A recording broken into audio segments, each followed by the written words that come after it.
Deputy Callaghan. Now, Deputy Boyd Barrett, you're sharing with colleagues. Yes, Deputy Murphy and Deputy Barry. Minister, the government has unprecedented resources at its disposal that could have delivered a transformative budget to resolve the housing catastrophe that this country is facing, to address the crisis in our health service and the cost of living crisis, and to eradicate poverty. But instead of doing that, you've given us a splurge of once-off measures to buy a general election, and next year we'll be back where we started. That's the reality of this budget, trying to dazzle people with once-off measures, but not actually deal with the disastrous crisis we face in housing and homelessness, in health, in the cost of living, with the poverty that exists and the inequality that exists in our society, when you had the resources to do it. The most shocking failure, really, is in the area of housing, which is the mother of all crises we face in this country and which impacts at so many different levels, not just in terms of the housing misery and hardship that more than 14,000 people face in homelessness, or the well over 100,000 households who are on housing waiting lists, waiting for a decade or sometimes 2 decades for a social home, or the tens of thousands of young working people who can never hope to afford their own home, or the many tens of thousands who are paying absolutely extortionate rents. And really, this budget, with all those resources that you had at your disposal, has done absolutely nothing to address the housing catastrophe we face. Frankly, even I'm shocked at your failure on housing. The government figures given out today in the budget are that, incredibly, after the Housing Commission said we need to double our housing output, and that means at least doubling the social and affordable housing output, have announced the same figures for social and affordable housing next year as this year, with no change on the Housing for All plan that has failed so disastrously. So last year, the target was 10,000 social homes and 6,000 affordable homes. The target next year, 10,000 social homes, 6,000 affordable homes. No change. Absolutely incredible. You're planning to put an additional €4 billion on top of what you've just put into the Future Ireland Fund and the Infrastructure Fund before the end of the year, instead of putting that money into doubling the amount of social and affordable housing we need to deliver next year and for at least 5 or 10 years after that. I mean, I find it absolutely stunning and it explains why the government never refused for 6 months to discuss the Housing Commission report. Refused point blank. Because the consequences of actually having a discussion on that would have been to admit, as the Commission has outlined, that the Housing for All plan is less than half of what is actually necessary to deliver an absolutely catastrophic housing and homelessness crisis, which is getting worse by the day. And that requires us to at least double the amount of social and affordable housing output. No action in the budget to deal with the unaffordable rents that are being charged, now well over €2,000 a month, a paltry increase in the tax credit, but all of this is money that is going into the corporate landlords' pockets while the rents are racing up. So it will make no difference. It'll just about keep people at the same level of extortionate rent that they're already at. But what is necessary is for us to cut rents or to deliver social and affordable housing on the scale necessary not to have people dependent on these vulture funds and corporate landlords who are charging rents that no reasonable person could be expected to pay or afford. No action to deal with the unaffordable house prices.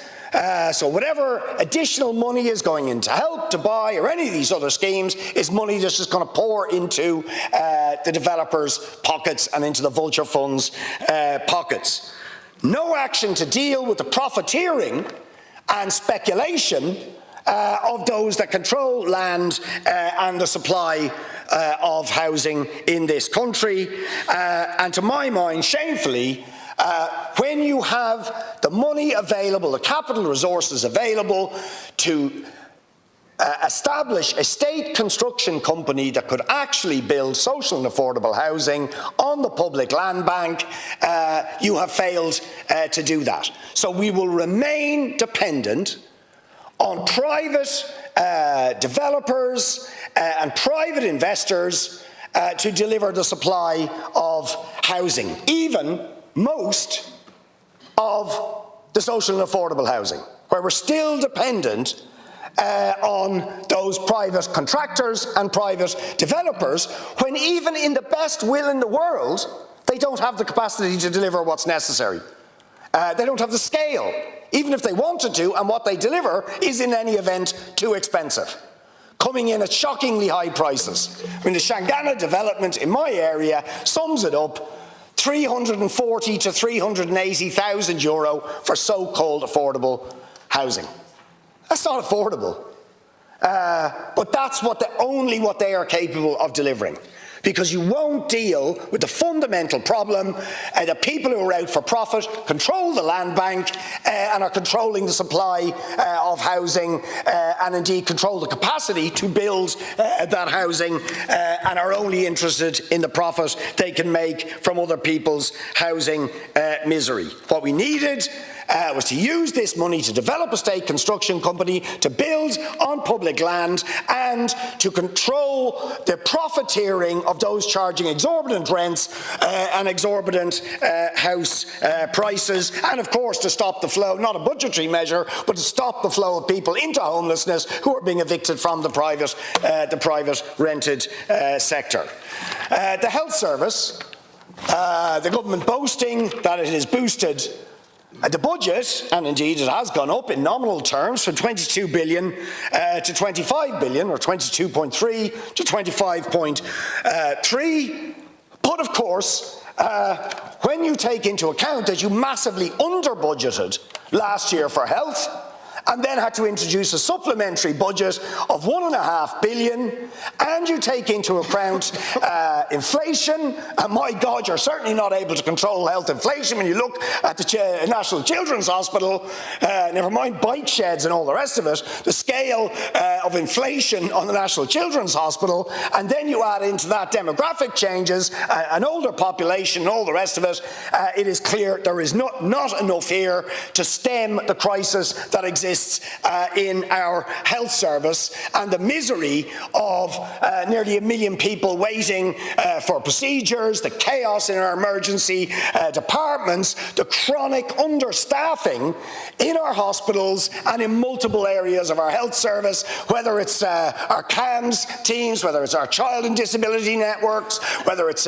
public health nurses, deficits in all of these areas and so many more. These are not going to be addressed. And of course, in the last year, as I and I think Forza workers are going out protesting later this week about it in the health service, is that the government, having announced the lifting of the recruitment embargo that you had imposed on the health service, had actually, in June of this year, reintroduced that embargo under a different name, the pay and numbers strategy. A staff ceiling, maximum staff ceiling on the numbers that could be recruited into the health service, which again is going to be imposed next year at 133,000 according to the budget book. Now, the Minister is saying, well, that's 3,000 up on last year, but as the INMO pointed out, the pay and numbers staff ceiling that was imposed in June, setting staffing levels at the level they were in December 2023, meant that this year, as a consequence, just in nursing and midwifery alone, there was an effective cut of 2,000 staff in nurses and midwives in terms of whole-time equivalents. And I'm sure when you look at the rest of the areas of understaffing, chronic understaffing, that will more than account for the so-called increases that we're looking at. The reality is you're imposing a ceiling which has nothing to do with patient safety. That has nothing to do with safe staffing numbers, which is what our healthcare workers and professionals have been telling us. And of course, it's obvious when you go into the hospitals, maternity leave has not been covered in many of the hospitals, sick leave has not been covered in many of the hospitals. When people retire, people aren't being recruited by and large to replace them, and people are being pulled all over the hospital to cover for lack of staffing in one area as against another, often people doing things that they're not even trained to do, endangering patient safety. That's the reality of what's going on, and it results from the imposition of an effective embargo by setting these staff ceilings. And there is nothing in this that suggests that you have any intention of increasing staffing levels and sanctioning the posts and recruiting the people necessary to get us up to safe staffing levels, which is what, of course, should be the baseline for the funding of the health service. What is going to ensure patient safety? What is going to ensure that there are conditions for the health workers themselves that do not leave them completely demoralised, stressed and overrun? Many of whom, the situation being so bad, they just don't want to work in the health service and head off to other countries. The mental health budget, still less than 6% of the overall health budget, even though it has been stated time and time again that we need to get the mental health budget up to at least 10% of the overall health budget. Hello. You get another 10 minutes. Another 10 minutes. Another really shocking feature of a budget where you have this enormous surplus of more than 20 billion euro, another projected surplus of 9 billion next year, and very importantly against the background of absolutely staggering increases in the profits of the big corporations in this country and an enormous accumulation in the wealth of the very richest in Irish society that have taken place under the successive Fianna Fáil and Fine Gael governments over the last 10 or 15 years, where we have the resources that could actually eliminate poverty and give working people a break, you've given them crumbs. Crumbs. The anti-poverty network, for example, looking at the increase, the €12 increase, said that in order to get the real value of the basic social welfare or pension payment, €12 will not even cover the accumulated cost of living hikes that people have endured and suffered over the last number of years since the cost of living crisis took off. A period during which, I repeat, profits went through the roof and the accumulation of the wealth in the hands of the richest in this country increased absolutely dramatically. As we highlighted in our alternative budget, Profits over the last 10 years have gone up by 294%. 294%. But people on social welfare and pension payments are still going to be worse off than they were in 2020. It's disgraceful. Absolutely disgraceful. We proposed in our budget to raise everybody on a social welfare or pension payment above the poverty level, where we have about 700 to 800,000 people living in or around or below the poverty level, to bring them all above that poverty level by having a minimum payment of €300 and a cost of disability payment of an additional 50 to cover the enormous cost of disability. You had the resources to do it, but you refused to do it. Because you're interested in looking after the super wealthy rather than eliminating poverty when you have the resources available to you. And I know you're shaking your head, and I suspect, you see, people don't even know just the extent of the tax expenditures and tax write-offs that go to the giant multinational corporations, because we don't discuss them.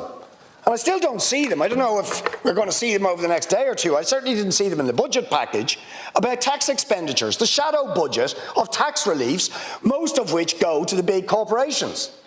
Where's the list of them detailing how much is going to them next year?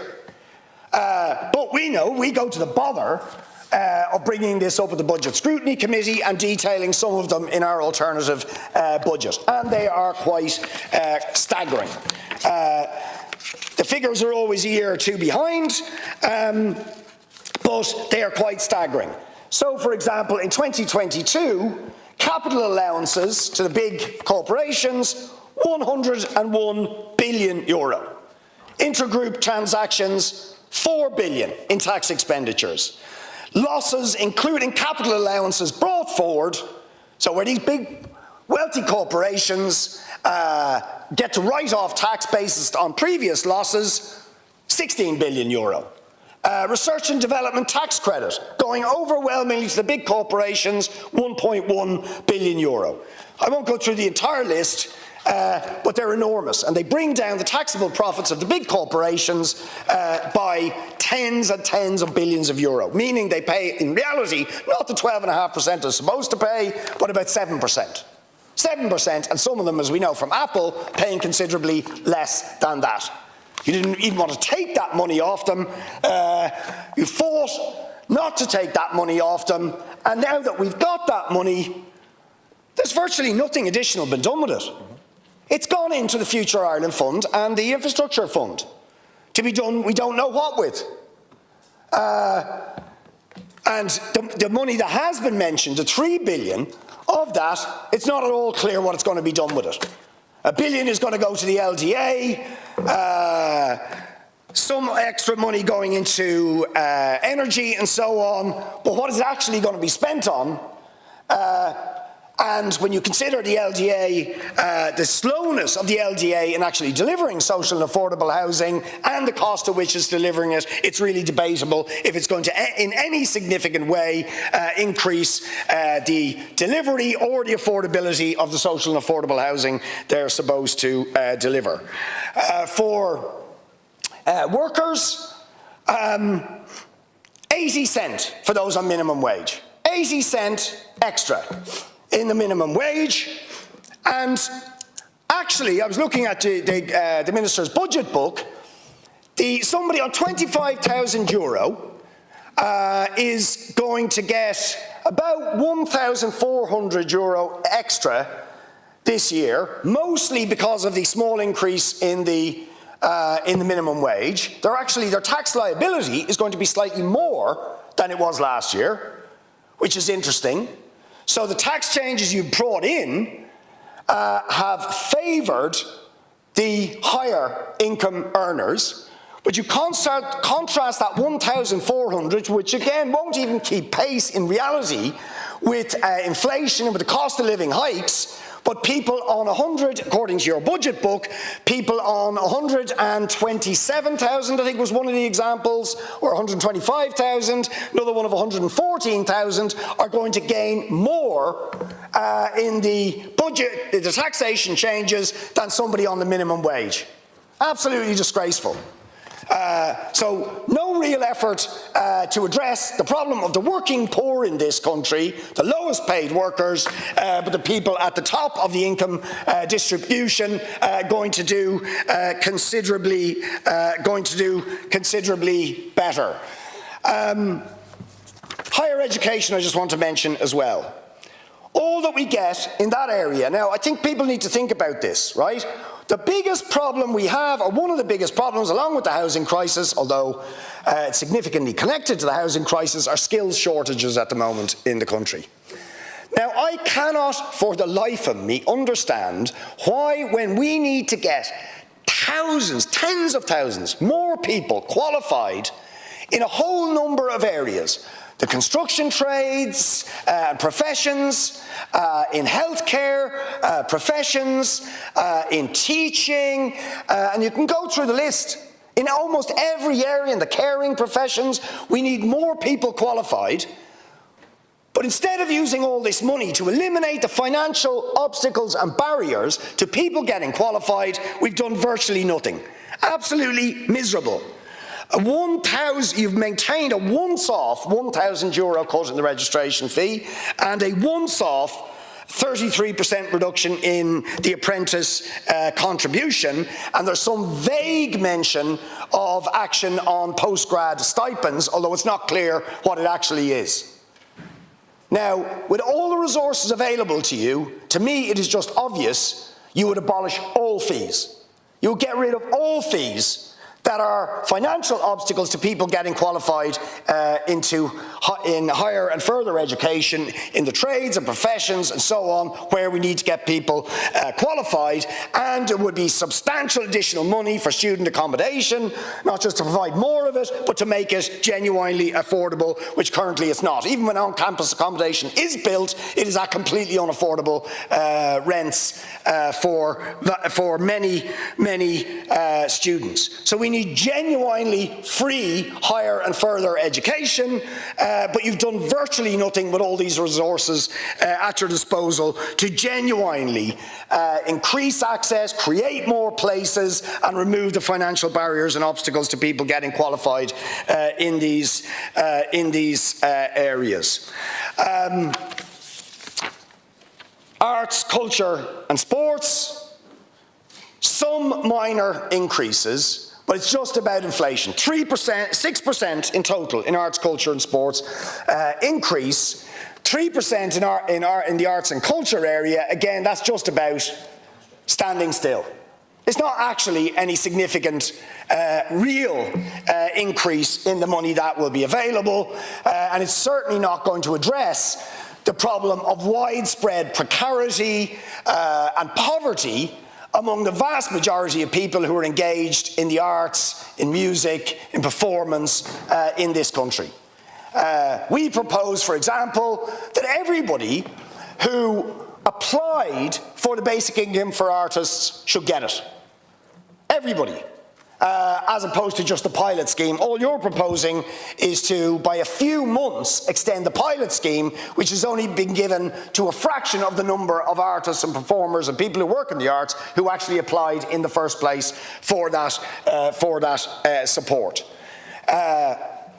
And you could, you have the resources to do it, and you could indeed, as we suggested, impose taxes on the social media companies, on the big IT companies, to fund the arts, culture, public service broadcasting in a way that would guarantee security and decent incomes for people who work in the area of arts. I could go on, but my time is up. It is really more of the same from the government. More of the same. Continue the big tax reliefs and tax credits for the big corporations, protect the interests of the super rich, do nothing to redistribute the unprecedented wealth and profits that are being made in this country, to eliminate poverty, to give working people a decent break on the cost of living crisis, and to deliver the social and affordable housing and decent health service and public services that people need and deserve in this country. Okay, that's grand. Murphy. Thanks, Ceann Comhairle. Minister Chambers earlier spoke about the Apple tax money having, quote, the capacity to be transformational. He didn't mention, and neither did Minister O'Donoghue actually, that, as Richard has pointed out, Fianna Fáil and Fine Gael fought tooth and nail not to take this transformative amount of money, to say that 14 billion euros should stay on the cash pile of one of the biggest, richest corporations in the world. Didn't mention either that they wasted 10 million euros of public money in fighting that case. What happened around Apple tax, I think people will remember. It will be a focal point of the coming general election because it epitomises the reality of politics and the class nature of the society we live in, where, in the words of James Connolly, governments are committees of the rich to manage the affairs of the capitalist class. That the truth of it is that this government puts the profits of big corporations like Apple, big developers, big corporate landlords before the needs of ordinary people. That's the essence of the sort of government that they are. But in any case, now, against your own wishes, we have the money. And actually, I agree with Jack Chambers, this has the capacity to be transformational. But is anyone in the government actually making the case that this is a transformational budget? Where are the transformational changes in this budget? I mean, there's nothing that can be trumpeted as transformational. A few once-off payments, which we'll get to, a few tax breaks, which we'll get to. But where is the state construction company in the context of an unprecedented housing crisis, of record house prices, of record levels of homelessness, of record levels of rent? Where's the public childcare? Public provision of childcare for free at the point of access, in the context of families spending an extra mortgage every month for one kid, an extra 2 mortgages a month for 2 kids. Where's the investment in public transport, in renewable energy, in retrofitting, in the context of the climate catastrophe that we are heading towards? No mention of the building of a national health service, no provision for a special class in every school across the country. There's nothing in this budget that can be pointed at as being transformational. In fact, it's the opposite of a transformational budget.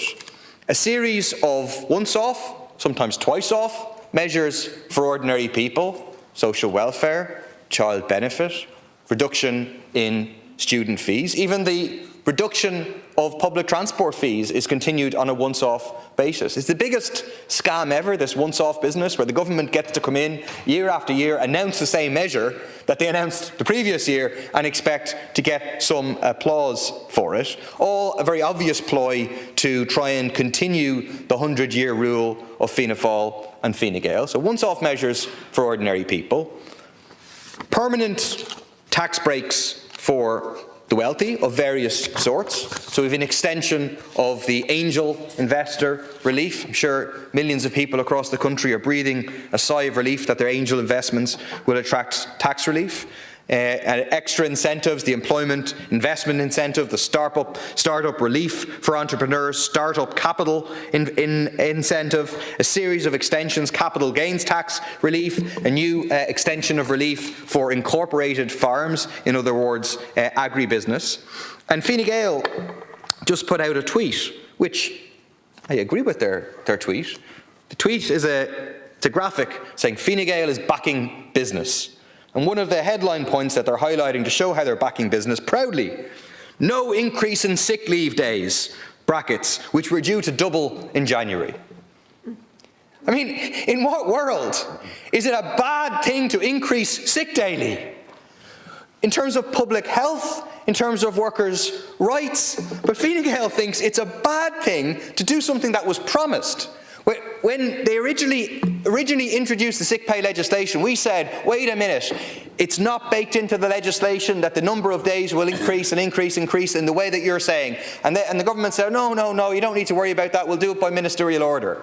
And now, precisely as we warned, you're not doing it. And why? Because Fine Gael is backing business. Disgraceful. Backing business at the expense of workers. That's exactly what you're doing. And the reason that this government is not going to introduce a transformative budget, or the next government, if you were returned, is because you will not break from your reliance on the market. In other words, you will not break from the prioritisation of profit for Apple, for the corporate landlords, for the private developers, for the private health insurers, for the private hospital providers. Their profit comes before the needs of people affected by the housing crisis, the health crisis, the crisis in terms of additional needs, and so on. What is required is planning, is public ownership, is putting people's needs first, and you're absolutely allergic to that. To go into a bit more detail on some of the areas, in terms of young people, I mean, if anything demonstrates that this is an attempt to buy the election, it is your treatment of young people. Because you're not attempting to buy young people. You're attempting to drive young people out of the country. There's almost nothing in this budget for young people because you've given up on attracting their votes. Your best hope is to simply drive them out. So take the issue of job seekers' allowance for young people. It was one of the horrific measures introduced in the context of the crisis, was to separate out and to create a new rate for under 25s, cutting the dole for people under 25. 16 years later, this discrimination against young people continue. In the context of this massive budget surplus, you're continuing with this discrimination, leaving some young people increasingly driven to live at home because of the housing crisis on €141.70. The issue of so-called sub-minimum wage rates.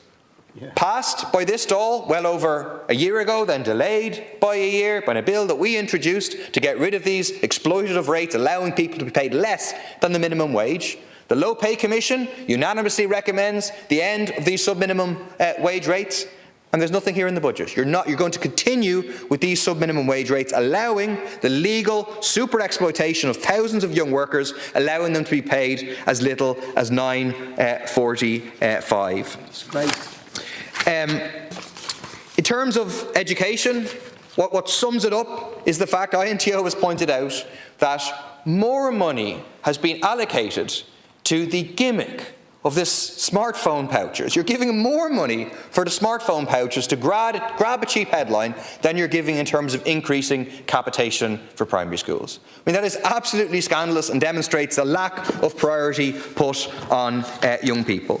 The government refused to introduce a second tier of child benefit for the poorest children in the state, as called for by all the major child welfare and child poverty organisations, including the Children's Rights Allowance. There's a stingy €4 increase to the qualified child allowance for children under 12 and €8 for children 12, and no increase to monthly child benefit rates, doing nothing to address the rates of child poverty situation in this country. 1 in 10 families are reliant on food banks to survive.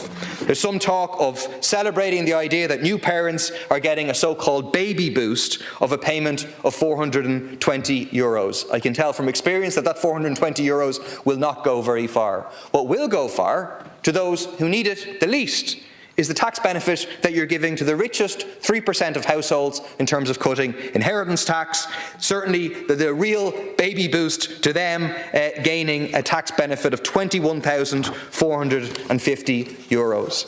Finish with the nothing that is here in terms of the environment. A transformational amount of money to shift the whole nature of the economy, to have a rapid, just transition that improves people's lives.